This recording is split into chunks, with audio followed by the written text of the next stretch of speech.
Greetings and welcome to this latest edition of Farhang Connect Live. I am Alireza Ardakani, Executive Director of Farhang Foundation here in Los Angeles. We are a member-supported, non-political, non-religious, not-for-profit organization with the sole mission to celebrate and promote Iranian art and culture for the benefit of the community at large. Thank you for joining us from all over the world today. We have over 600 registered guests with us for Aroosi, 150 years of Iranian wedding traditions with Dr. Pedram Khosronejad.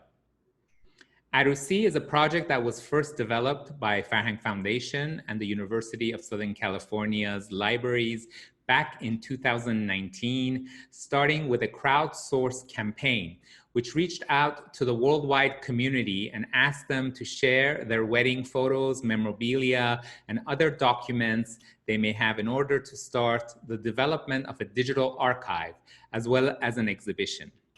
The exhibition opened to the public on February 24th of this year at USC's Doheny Library, and it is still on display today and will remain on display, and hopefully more visitors can check it in person once it is deemed safe for the public to visit the campus. Before we invite today's special guest online, we have a short clip to share with you from the opening night of the Aroosi exhibition at USC's Doheny Library. So let's go watch that together now.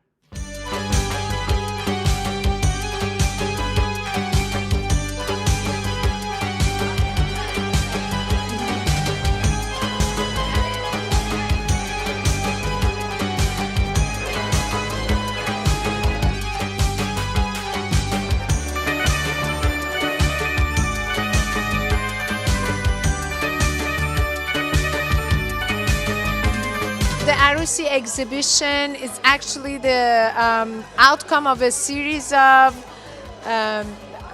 discussions about creating a bigger archive that's supposed to be something that we're working on as part of a Yeki Bud Yeki Nabud project once upon a time, which is an digital archival project for us to preserve artifacts and material that can be used by researchers of Iran in the future. And the very first part of it for us was pictures, and mostly pictures that have survived obviously had to do with special occasions, and what's more special than wedding. So that's how we started thinking about having such an exhibition for the public. The importance of this project has been that the material included in the exhibition has been provided to us by the general public, and it's a crowdsourced project, meaning that we basically send out this request to our community that we're thinking about creating such a thing, and the response was overwhelming. This exhibition was curated by one of the premier Iranian social anthropologists in the world and our special guest today, Dr. Pedram Khosronejad.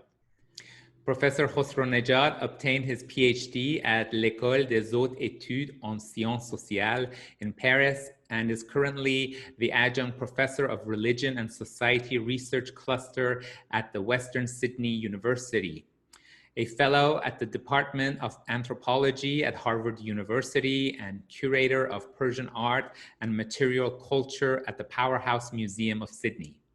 His previous positions also included Associate Director of Iranian and Persian Gulf Studies at Oklahoma State University from 2015 to 2019, and the Goli Rais Larizadeh Chair of Iran Heritage Foundation for the Anthropology of Iran in the Department of Social Anthropology at the University of St. Andrews in Scotland from 2007 to 2015.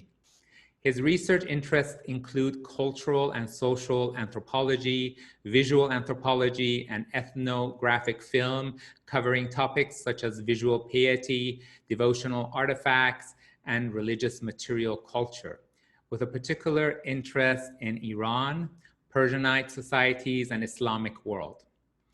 Professor Khosronejad is well known internationally for his innovative visual anthropology research project on photography of African slavery in the Qajar era of Iran from 1850 to 1925. Since August of 2019, Professor Khosronejad has been working on a groundbreaking interdisciplinary research project regarding the German civilian expatriates of Persia or Iran, Australians who had been detained with their parents in Iran in 1941 after the country's invasion by the British and Soviet armies during the Second World War. He is the founder, editor of Anthropology of Contemporary Middle East and Central Eurasia. Ladies and gentlemen, please help me give a warm virtual welcome to Dr. Khosronejad, who is joining us today from his office at the Powerhouse Museum in Sydney. Welcome, Dr. Khosronejad. Good morning, Alireza Jan. Hello, everyone. I welcome you on my behalf. I'm really honored for being here today with you from early morning Sydney time. It's a very exciting time, and I'm really grateful to Farhang Foundation and especially Iranian Initiative. During such a harsh moment for everyone all around the world, you really work hard to connect all our community together. I really enjoy your weekly programs, and well, I'm always behind you. You are very fast and full of programs. Thank you so much. Thank you so much for joining me. I will now step in the background. I will let you take it over from here, and I will be back later. Thank you, Alireza. First of all, I should say again, thank you, and my great pleasure. It was a great honor for me to curate the Aroosi exhibition initiated by the Farhang Foundation. And it really a magnificent teamwork during last February for installation of exhibition. I should say thank you to all crew of Farhang and very high and good attention of Dr. Haleh Emrani. Thank you. The Aroosi exhibition remains the first and major and most important, not only academic scholarship to the field of Iranian studies, but also for crowdsourcing and bring the community together, not only Iranians, not only mixed families, but the exhibition was very good and one of the preliminary experiences to bring the local people and community gathering to share our rich culture to others and get feedbacks.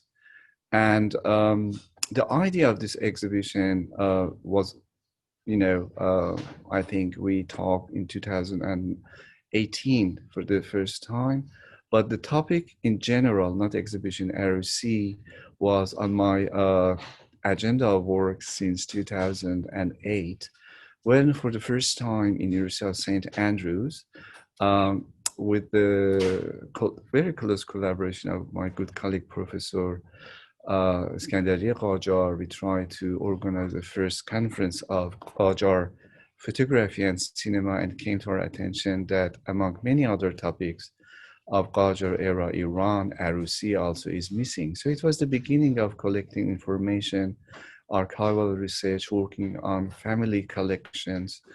And here I should forward my regards and thanks to Professor Leila Diba and Professor Dowry Qajar again, and Muayyeri families that opened their personal academic archive, family archive.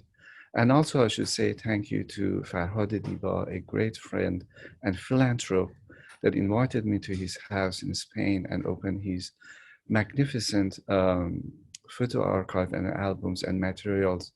So the majority of material that today you will see in our exhibition and also in this visual presentations are coming from our exhibition.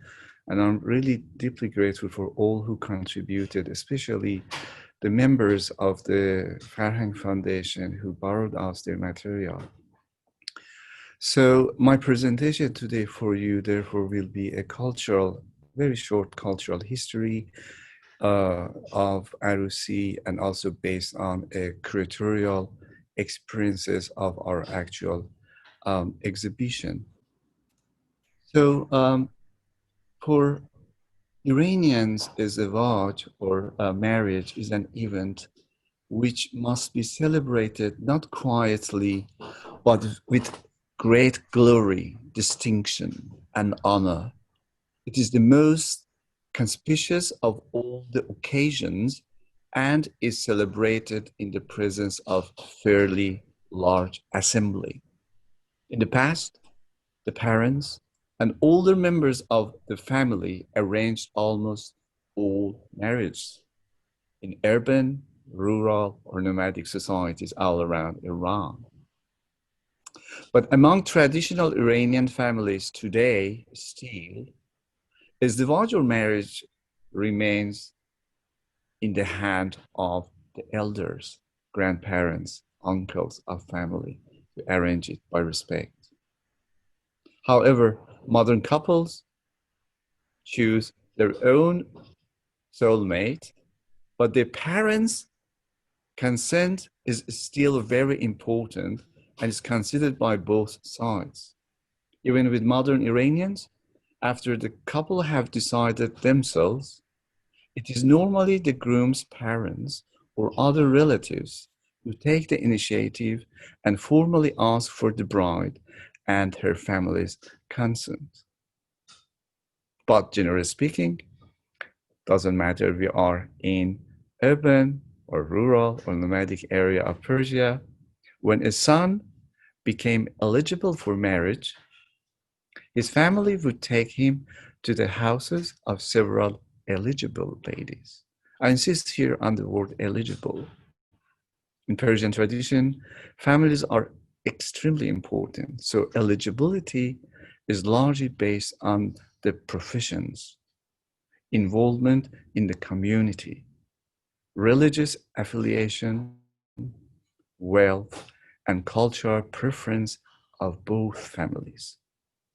After visiting with one or more potential matches, yes, this is somehow matchmaking, the family of the suitor would then ask the family of a chosen bride for her hand in marriage.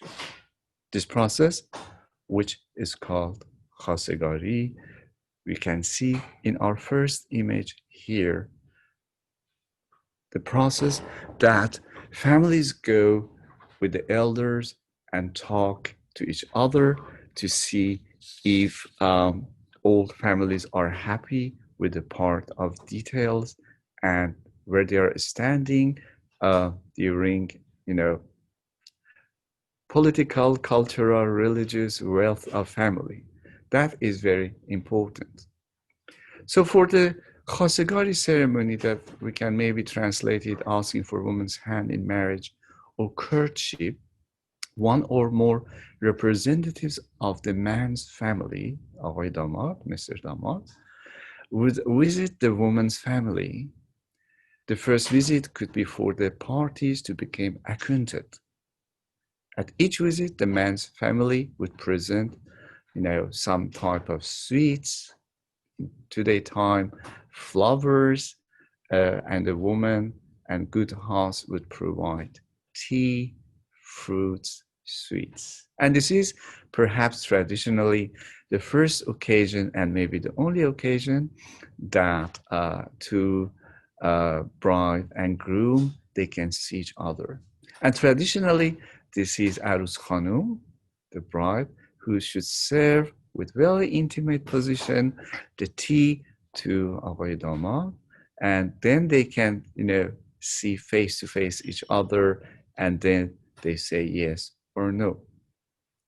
And this image painting beautiful series of Qajar watercolor that you can see, this is when really men in separate rooms sitting and writing things that, is part of pre-contract for marriage. So both families will happy or not. And of course, this exchange of goods is very important here. What two families offer the couples for their life. They sign it, and at those period, they put their seals on that, and then they exchange the sweets to say, well, everything is fine. So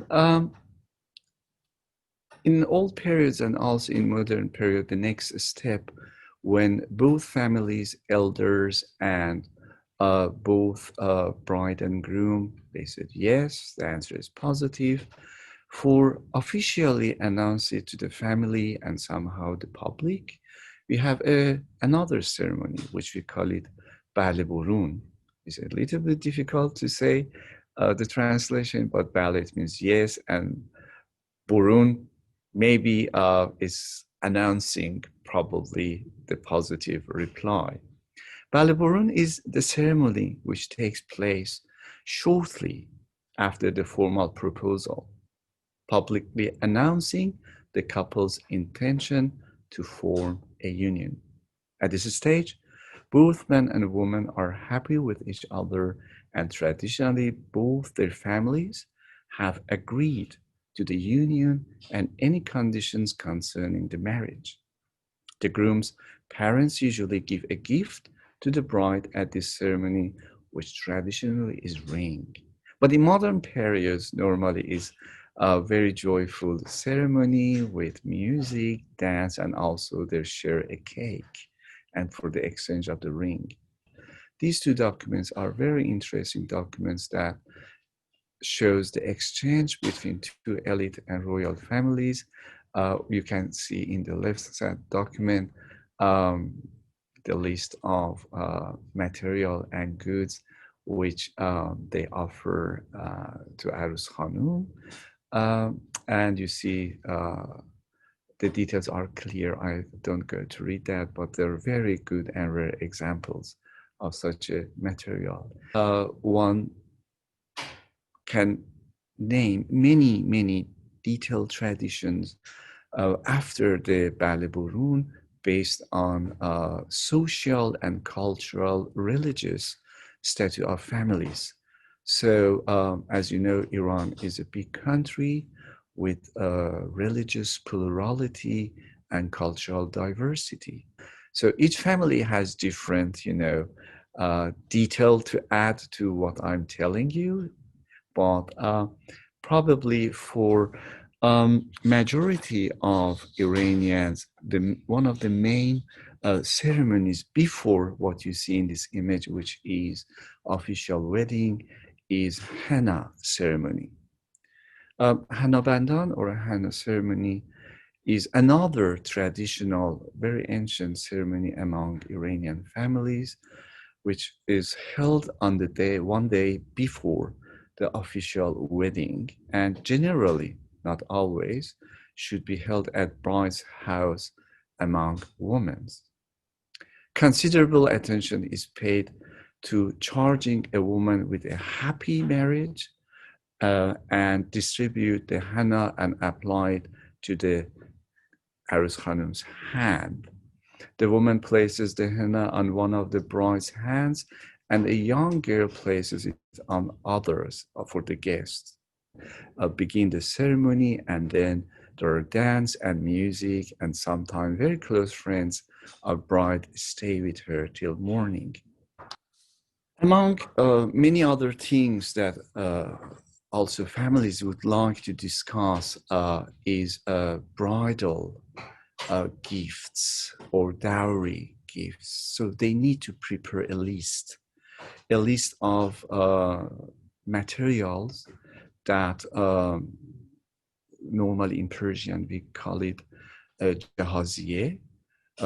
This is in old period they had ceremony for that. That today the ceremony maybe disappeared, but tradition remains in its place, and they are materials that a bride's family offer to the couple, and it's big list that from after Balabolun they prepare, and normally the family of bride, they do their best to prepare the preliminary materials of the life of their daughter and send it to couples house. This will happen normally the week prior to official wedding ceremony.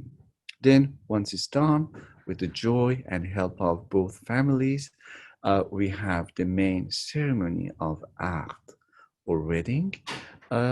So this image that you can see is one of our reproductions of watercolor of Qajar period show that we have um, both couples, and you see on the floor our wedding cloth, which is probably the most important, if not one of the most important elements of Persian wedding that separated from probably the Western and other type of wedding ceremonies. This beautiful wedding table spread that you see is from our exhibition, and it was really lovely that show our community members what we have in this beautiful part of tradition.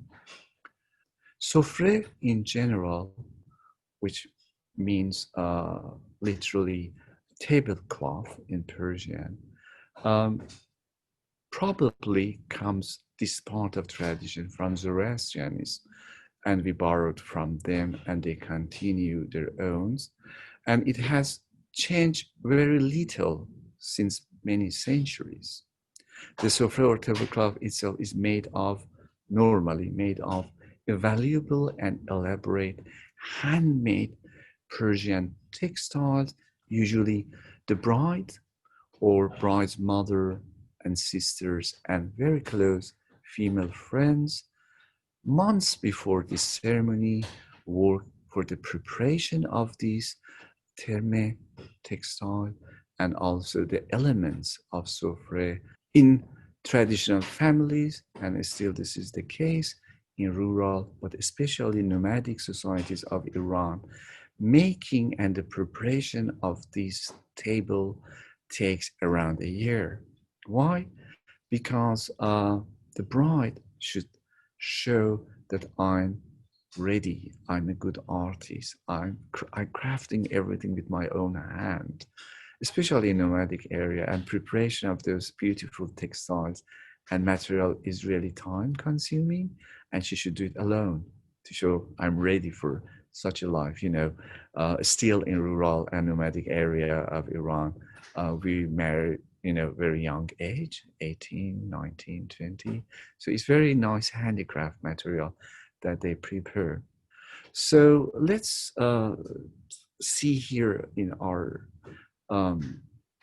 Sofriya Act, the main and major elements consist of Ayne va Shamdan, which is mirror and candle sticks that you see in very end.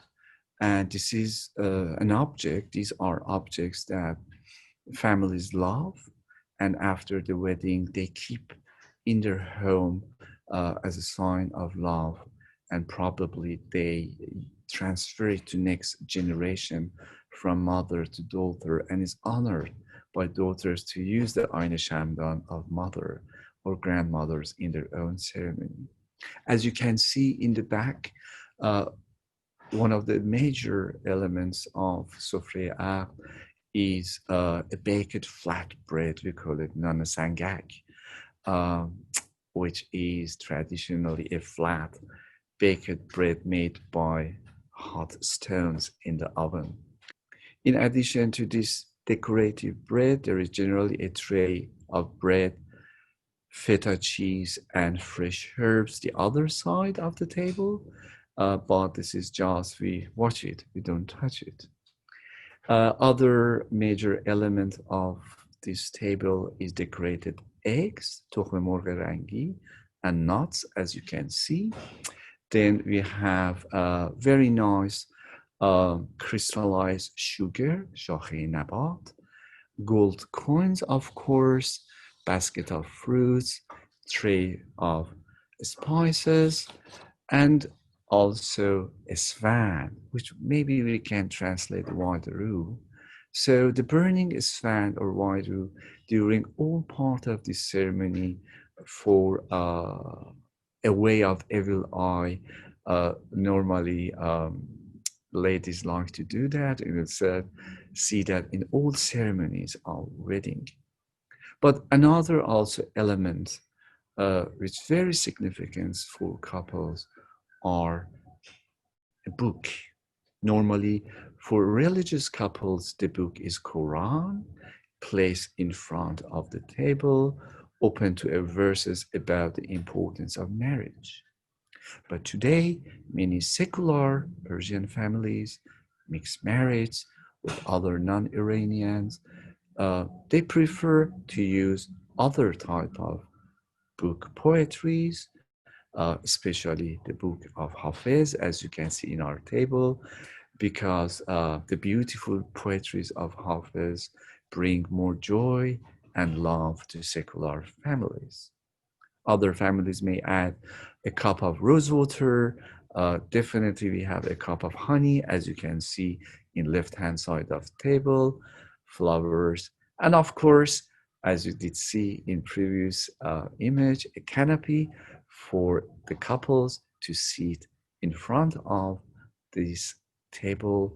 And always we arrange the mirror in a way when they are sitting, they see their own faces inside the mirror. But let's talk a little bit about those textiles that we used during the Qajar period for the table. As you can see here, we have series of Qajar wedding spreads that use for this table or decoration of the table. And when you go to our exhibition, you can see this series of beautiful Qajar textiles.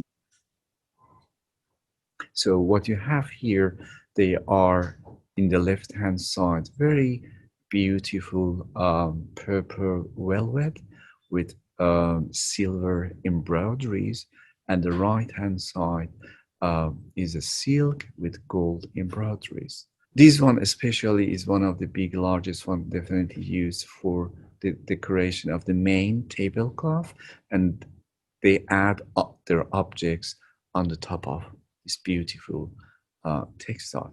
So as you can see, as I told you, we have here in this beautiful painting only woman in the left, and you can see the space is separated from the cleric, who is in his hand, he has definitely the Quran and reciting those verses that make the bride and groom, they can be now officially announced married and husband. And you have the wedding table in front of them. Normally at those periods, they arrange that on the floor. So one of the very important elements that during especially Qajar period family adored and kept them as a family treasures like this one. I should say thank you to Ghafari family to lend this beautifully Qajar wedding contract for our exhibition. They are wedding contracts, handmade beautifully papers with paintings and beginning with Quranic blessings for the marriage. Qajar families really kept these contracts with care, and this tradition continues till today. So this is the only certificate that shows officially the couples are married, and the end of that they add the name of their children, the date of birth of them, and the other necessary things, especially the goods that they exchange during the wedding on behalf of both young couples. So here, as I mentioned to you, we are right after the wedding ceremony and what the cleric recites. Our groom has official right to come among women in the women's space. And as you can see, there are drums and music and dance and joyfulness, while there are different spaces in the ceremony area, wherever it was, space for men, space for women. As you can see here, we are in the Golisan Palace in Tehran, a beautiful picture of inside the court is wedding ceremony of one of the close people to the Naser Shah, and you see there are suites and men in their own section, and probably women are dancing and joyful music in the other section. So also, you know, architecture and external area of wedding was important. Musicians, dancers perform for mostly men in the yard. There is definitely a little beautiful Persian hose or pool with water fountains. So it's joyful moments, sweet. And here I really should say thank you to Dr. Rumane Sarshar for his support to borrow few of lovely photographs of the Kimia Foundation. So as I told you, you can see here how groom's family offer material to the young couple, bride especially. Here are the list of the material that they are offering to very special lady here in our case, which is the daughter of Nasiruddin Shah. Probably the story of one of the most famous Persian wedding ceremonies, which is the marriage between Amir Dust Muhammad Muayyir al-Mamalik and Ismet al-Dawle, the young daughter of Nasiruddin Shah. Is a legend, is a very beautiful story that, can we go to next image, please? That it was where they were young, it was decided that these two children marry to each other, and they send the bride with an elephant to the groom's house, so they could not pass such darwaza or gates that you can see in this image. They destroyed the gates that our young lady on the back of elephant goes to the groom's house. So this postcard, which is from private and collection of Firuze and Farhad Diba collection, shows us the ceremony that I told you back to move the materiality of Jahaziye from the house to another house. So it was very important, you know, the bridal gifts is honor of one family to another family. Also here in this beautiful postcard, we see another bridal gift ceremony. They hired many servants and domestics because transportation was hard. And then this is an honor, is it the wealth of family to show, and you see, take the picture from the early photography in Iran. You can see here on the floor, it's winter time outside, but they put all of these goods and material before send it to another house. And we should remember, always mirror was important. It gives some type of freshness and reflection of future life for young couple. So one of the very important moments, which is traditionally painful, sad, is opposite and is strange, no? Because the wedding ceremony, and we all should be happy, as I told you, everyone is happy, but only the last maybe moment that father of the bride wants to give the hands of the bride to the groom's family. So it's very hard moment to say goodbye. It's not adieu, it's temporary goodbye. And I witness, because I work on nomadic society, that everyone cry, even the men of the bride's family. It's not the sense of losing, it's just showing their love, emotion. So here is very rare, and one of the only probably paintings depiction of that moment, that bride's father brings the bride to the groom's family. And of course, holding hands or hand holding ceremony is the last step, one of the last steps that now our lady is in groom's house. Everyone, mostly women, come and stay relaxed, joyful, a little bit dance, and they leave young couple alone in their home. And in modern period, after that night is normally honeymoon. From here, I want to go to very important part of Persian wedding tradition, mostly after 1850s, modern period during reign of Nasruddin Shah, and this is the importance of recording and capturing, preserving the materiality of Persian wedding. And it brings me to the importance of family heritage and why our exhibition is very important. It's not only to show how families, our families, preserve the ancestors' tradition, keep like a treasure their family materials, but also encourage all of you to take care of your family heritage, especially marriage albums, photographs, goods, and materials. Here is one of the, as you know, the history of photography in Iran is deeply connected and related to the court of Nasruddin Shah.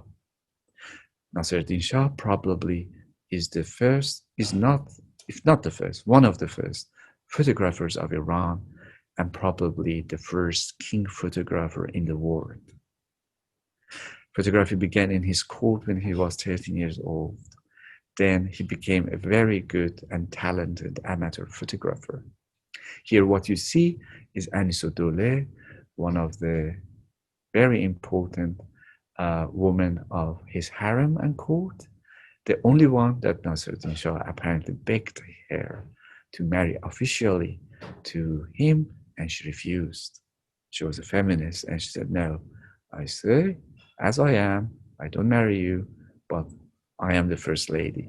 And it's interesting to know that all foreigners consider her as a queen and first lady of the court. This is beautifully photograph of her question. She never married to him, but she wanted to show by this photograph that, well, I am the queen. So this is one of the early first photographs of a female Persian in wedding dress, which brings me to very important elements of Persian wedding, which is Persian dress of bride of wedding. It's very costly still today. Doesn't matter where you are, urban society, rural or nomadic.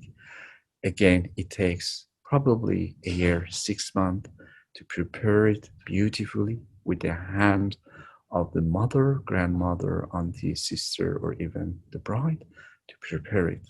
But now in modern life, especially modern couples, they prefer go to outside tailors and choose one model and made it ready for the ceremony. Here, as you can see, this is the story of our beautiful young couple, which happened in Tehran in mid-19th century. In the right-hand side, you have Amir Dus Muhammad Muayyirul Mamalik in the age of 7 or 8, and in the right-hand side, Ismatul Dole. And these two photographs made by Nasruddin Shah himself in his own studio inside the Golisan Palace. This is really, we need to do more research, but I'm again grateful to Miss Leila Muayyiri and Mr. Muhammad Muayyiri, who told me the story of their family. The mother of Amir Dus Muhammad Muayyir Mamalik, which you see in this image, Mahnesa Khanum, who was a really intelligent woman, acquainted really well with Nasruddin Shah. Nasruddin Shah had respect for her, consulted on many affairs of his harem with her. She arranged this marriage and ceremony well, and she dressed as a bride, as you can see in this image beautifully, and following image, and on behalf of the young couple, very young couple, and she hosted them in her house. In next image you can see, please, how she adored this young couple till they become adult in her household. In right hand side, you will see again Mahnesa Khanum and Ismatul Dole, which is now a very young lady who is pregnant in right hand side. Ismatul Dole her first own child. So this series of photographs are probably the only and the first series of photographs that we can see the dressing code, the details of such a wedding for elite royal families. How probably look at this beautiful dress made for Mahnesa Khanum, which was very alamut lady, even more alamut than woman of the harem of Nasruddin Shah, because she is from a very, very prestigious family. Her husband is right hand of Nasruddin Shah and in charge of many, many things of the court, including art, architecture, and training the court members as artists. Then we come to the period that Qajar dynasty is transferring to the Pahlavi period. We are in transition period which Reza Shah bans the traditional dressing code of Qajar and is very famous that by pushing the society, especially women, to remove their veils, and for men the same, shaving the face, dressing like European men. This is very beautiful photograph that is definitely those transition period. Me and Professor Iskandari Qajar had many chat on this photograph because it looks like we are inside the Golisan palace because of that corner of architecture and the life of trees, as you can see, is not normal. But as that period, especially transition period, is a little bit chaos. We don't know what's happening really in details. If not the Golisan Palace, but we are in very elite family and household. And you can see how beautifully this moment of wedding and marriage preserved the history of Persia. Woman still with the veil, the bride in the middle hiding the face, and the elite woman of this Qajar family very proudly show their dressing codes, but the domestic and servants in the right-hand side with the chador hiding themselves, and the gentleman, which is, with different type of hat and shape and dressing. So from Reza Shah period, first Pahlavi that we call traditionally, we don't have many, still I don't have probably, see very visual material because it was very special moments, matter of political issues of country, very soon First World War, post-First World War period, and the development country by him. And here is important to see the role of photography.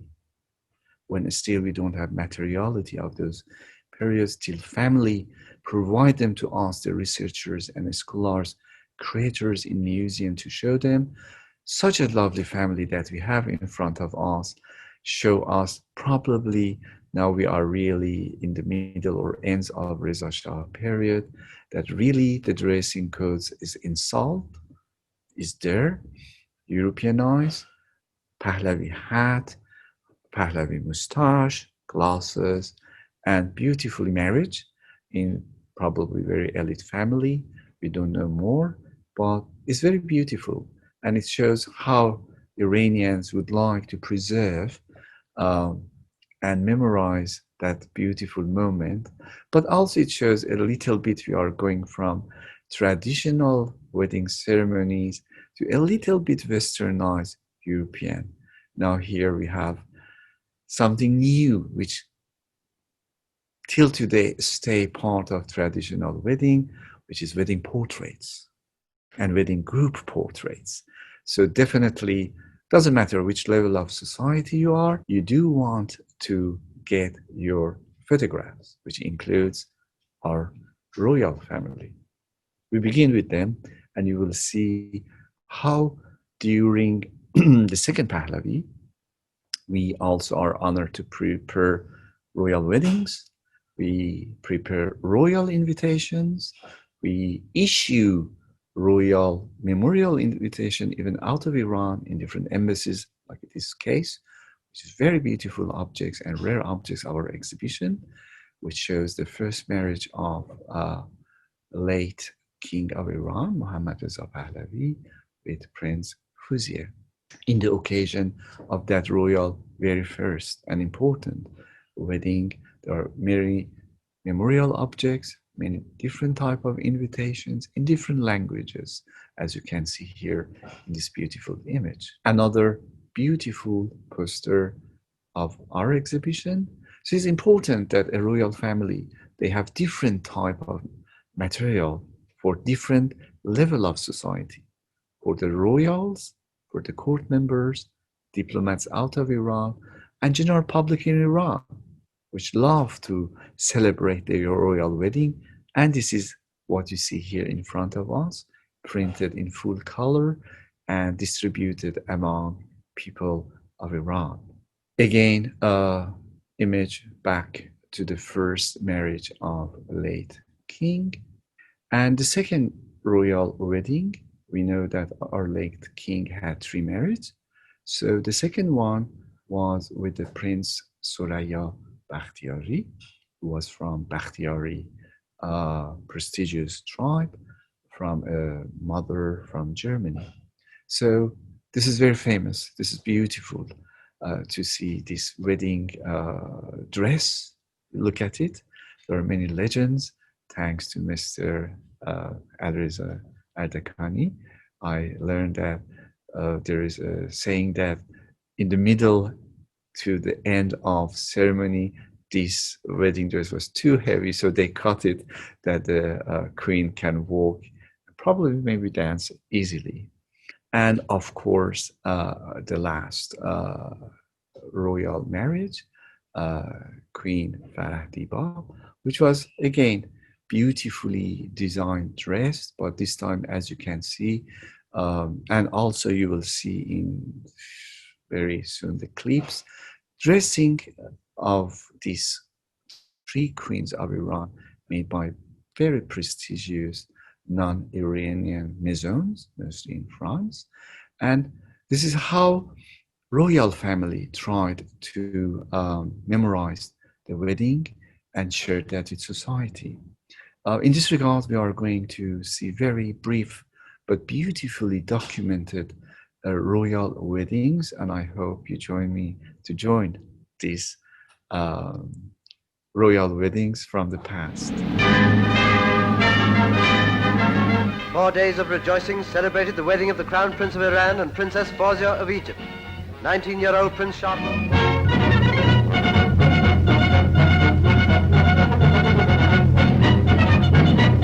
By night, the city is gay, the black sky brilliant with a cascade of tumbling fire. Framed by a military bodyguard, princes, princesses, including the Shah's sisters, Persian nobles, and a host of distinguished guests arrived at Tehran's Marble Palace for the wedding of the Shah of Persia.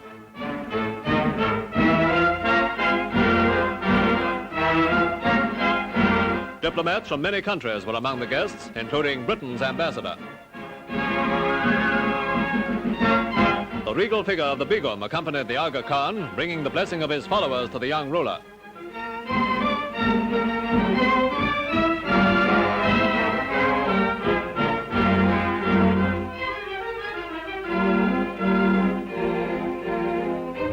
Now the arrival of the bridegroom, the Shah, resplendent in his dark blue uniform designed by himself. And here comes the bride, 18-year-old Soraya Asfandiari, daughter of a tribal chief. Her glittering Dior gown of silver lame was adorned with 6,000 diamonds and 1.5 million sequins. A net veil over her hair was held in place by a beautiful diamond tiara.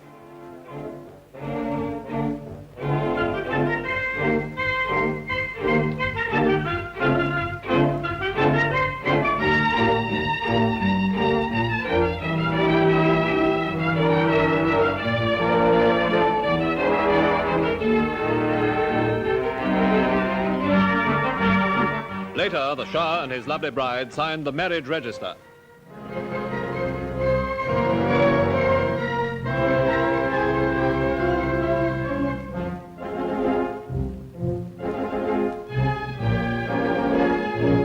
after the ceremony, the young couple welcomed their many guests in the resplendent Hall of Mirrors, although the Empress had considerable difficulty in moving freely because of the weight of her fabulous dress.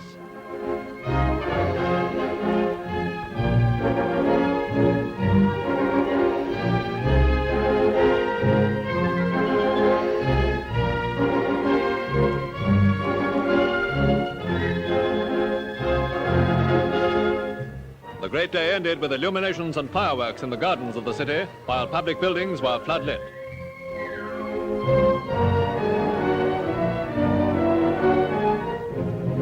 And so, a romance which began when a progressive ruler of a great and ancient civilization saw a photograph of his future bride reached happy fulfillment amidst worldwide goodwill.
Upon the marble palace in Tehran focused the eyes of the world.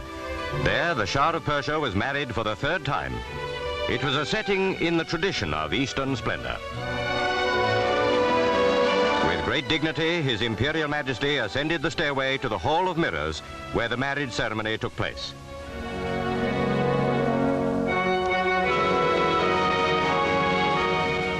Then came the Shah's lovely young bride, Farhang. 21 years old, she was a regal figure, superbly gowned by Dior. The white satin dress was richly decorated, almost weighed down by pearls and rhinestones.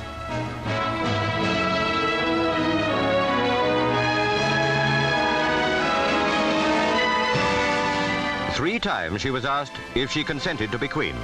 Persian custom ordained that she should not reply till the third time, but nobody was surprised when she said yes. After the brief religious ceremony, the Shah and his new bride posed for the films, for which millions were waiting throughout the world. Neither of the Shah's previous marriages was blessed with a male heir, for which Persia fervently hopes.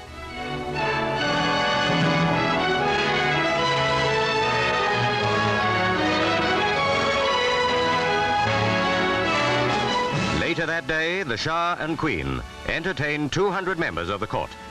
The brilliant ending of a wonderful day.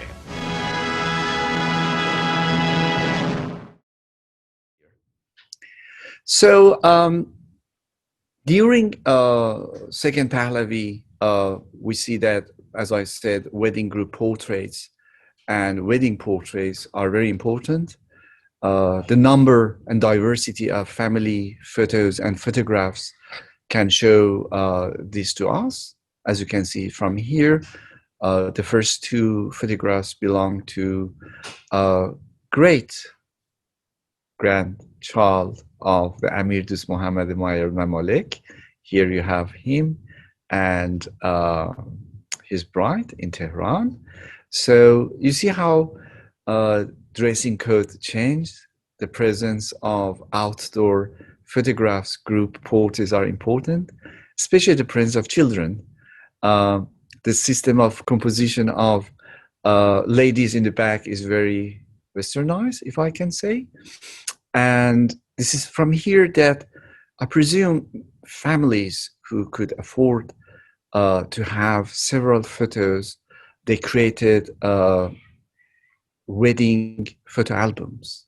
So this series of photographs that we have, majority of them in our exhibition, show the different type of dressing codes and the type of wedding clothes from different level of society, elites, working class, high class. And also, it is very interesting in many family albums, I see such a photographs that groom is part of dressing in his own military uniform. So it shows that for families, it was very important to have a new young groom from military, officers, soldiers. It was honor of the families. So again, this is a stage with a backdrop, as you can see, probably this photograph made in a studio. Here, definitely, we are in a very high-class family because they could afford, photograph in their own house. And you see how beautifully the wedding dress is there. But there's something very, very significant in this photograph, I say, and this is the mixture of new generation, new westernized family, which connected to the traditional wedding, which is that carpet. That piece of carpet is very well situated in this photograph with a very stylish European seat, armchair, bride beautifully made wedding dress, which is quite European, and a gentleman. But we are in, again, Persian garden. And again, as you can see, family group photographs and beautiful dress of our bride, as you can see. And again, the army uniforms, more and more we see in family albums during early Second Pahlavi. Such a family photographs are important. And it again reminds me the importance of the family photographs and how we adore them during those periods. Just by following what I said, the studio photographs, look at the beautiful design of this bride. Fashion now is there, the tastes are there, and we are probably, mid-second Pahlavi. And of course, another part of modern, I say, second half of the second Pahlavi is the dancing, moments which everyone loved. A bride and groom dance together first, very Western tradition. Then they invite the other guests, couples, to dance all together, and they would love to photograph and film this beautiful moment, which is entirely Westernized. Of course, in traditional Iran, in rural, especially nomadic area, they have their own wedding dance that we will see in following images. But in the same time, in urban society, we will see how wedding ceremonies are developed beautifully. And we have all of this diversity and richness of wedding and Aroosi traditions in our country. Well, then this is an arrival of new generation of photography and photograph tools that comes to Iranian market. We are in 70s, 80s, the color photographs. So this is very beautiful moment of when that cleric is reciting the Quranic verses and everyone is waiting that Our Lady says yes.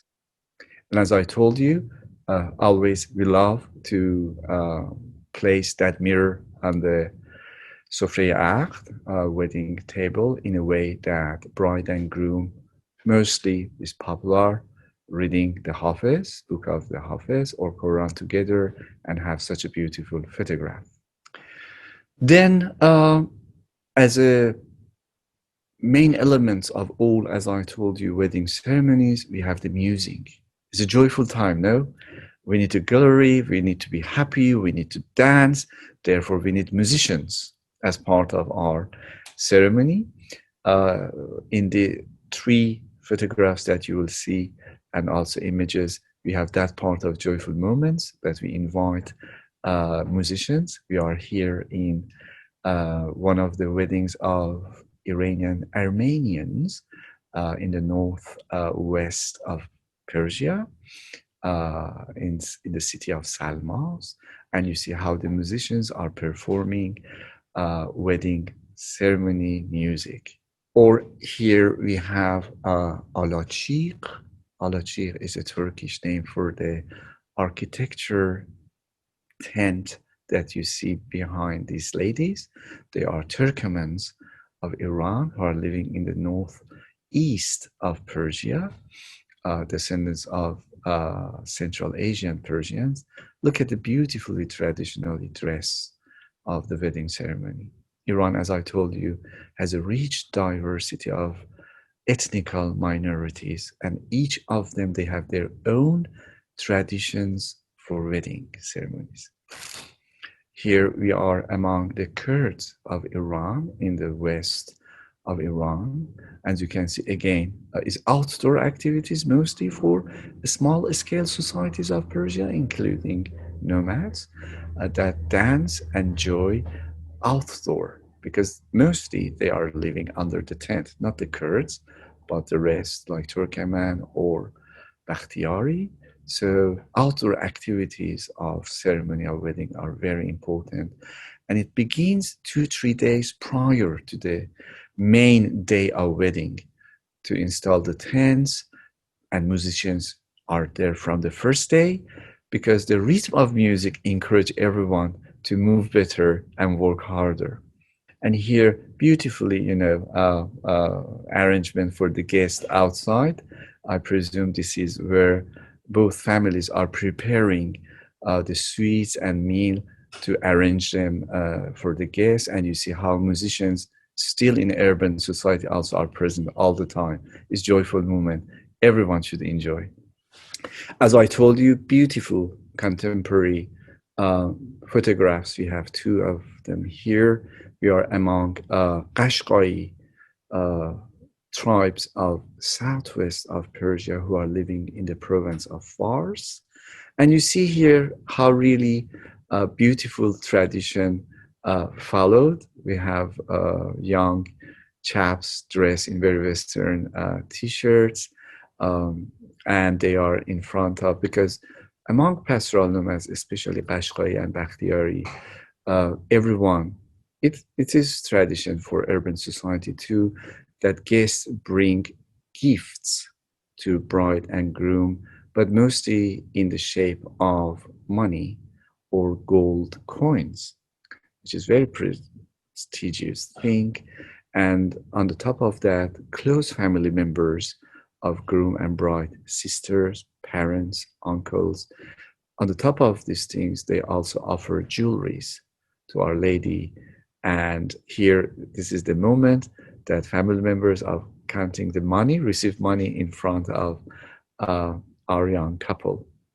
And yes, you see under the tent how beautiful Qashqai young ladies, normally not married yet, they are dancing, which call it handkerchief dancing, with the rhythm they dance. And these occasions are the social occasions, maybe only social occasions, that single young ladies could see single young men under the tent in the presence of elders in a tribe. This image brings me to very end of our presentation today, which is what is the situation of Persian wedding among probably secular, modern Iranian families out of Iran, wherever they are, mixed ethnicity marriage, where, as you can see in this beautiful image, we have Persian wedding table with all elements that I told you, of course, modernized with the color and harmony, but backside, we have very westernized, mostly, let's say, Christian wedding, and outdoor, indoor, Western, Iranian tradition mixed together. And I think all enjoy that, because non-Iranians will learn about the tradition. What is our tradition? They want to learn. I know many of families specifically put labels for visitors, non-Iranians, or read a paper a few minutes to familiarize everyone with our tradition, and everyone sit behind the Sofrei Aqd and witness the ceremony outdoor instead of indoor. So as you can see, all around the world, everywhere, Iranians today are married with different type of ethnical groups, religious diversities. In the left-hand side, we have one of the items of our exhibition, which is very beautiful Zoroastrian wedding. Even they are Zoroastrians, but they have lovely Persian table, beside their own tradition too. Of course, yes, ethnical diversity, you can see beautiful ladies married non-Iranians in this image, and that continues with joy. And I hope all around the world,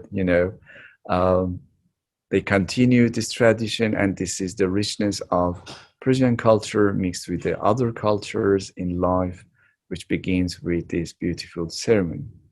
Thank you for your time, and I think on the stage we will be ready for your questions. Thank you, Aliza. Thank you, Dr. Pedram Khosronejad, for this fascinating presentation. We are a little over time, but we want to answer a few questions.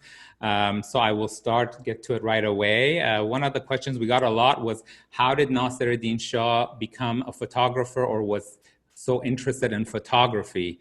What was the impetus for that? Well, the first generation of photographs is daguerreotype. We call it daguerreotype. And it is very interesting that in mid-19th century, when they created daguerreotype in Europe, maybe there were only 15 or 20 in the world, the father of Naser ad-Din Shah received 2 of those daguerreotypes as a gift, one from Queen of England and one from Tsar of Russia.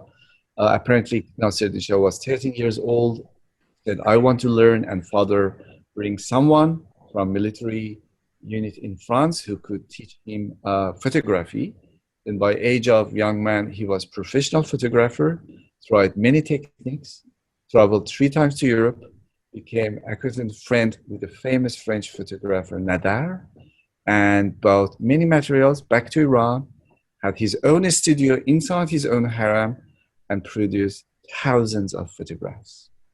I would just add that Pedram Jan has published a few books about Qajar photographs, so I highly recommend you check them out. They're fascinating. Another question is, can you explain more about the concept of dowry? Yes.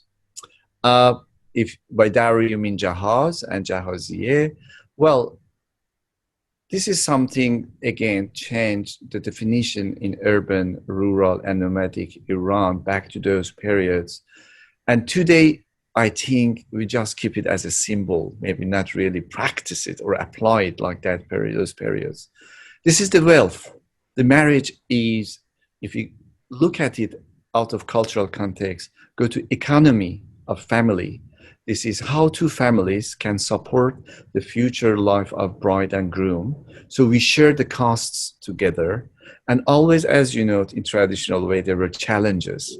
So family of bride will say, this is my, girl.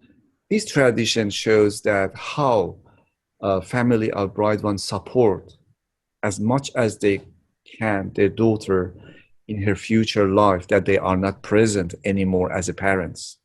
So to be sure that she has the basic but important elements, physical elements of her life, cooking in the bedroom, and so on.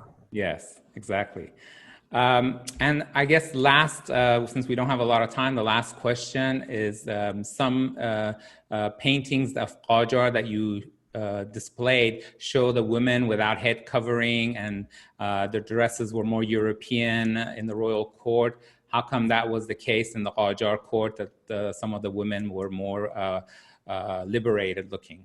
The woman Qajar dressing code was so beautiful, and with a lot of details and accessories, which inspired somehow, maybe, but they are not Europeans.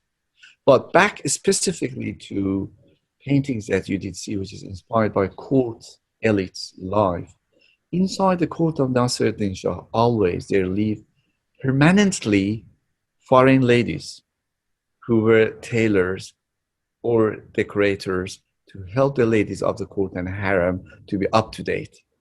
So there were many also seasonally sellers of dress from Paris and Europe came to the court of Nasruddin Shah. So our ladies are very à la mode and they didn't have anything less than Parisian women. Yes. So one way we can say the harem of Nasruddin Shah was the best Nasri maison of the women. Thank you so much once again, Dr. Khosronejad, for joining us. So I wanted to share this page and let everyone know to go to pedramkhosronejad.com to stay in touch with Dr. Khosronejad. Follow him on his social media, on Instagram, and you can also email him directly there and learn about many of his publications and purchase them. Once again, we thank you for joining us. We had an amazing turnout today, so there's a lot of interest on this subject, and hopefully you can continue your research and we can have many more presentations about Aroosi. Thank you, Ali John, and also I should thank you again, all Farhang members and Iranian, initiation in Farhang. Thank you again. And it is lovely and honor to be among you. Thank you, Aliza. Thank you very much. Thank you, everyone, for joining us. We'll see you next time. Bye-bye. Thank you. Bye.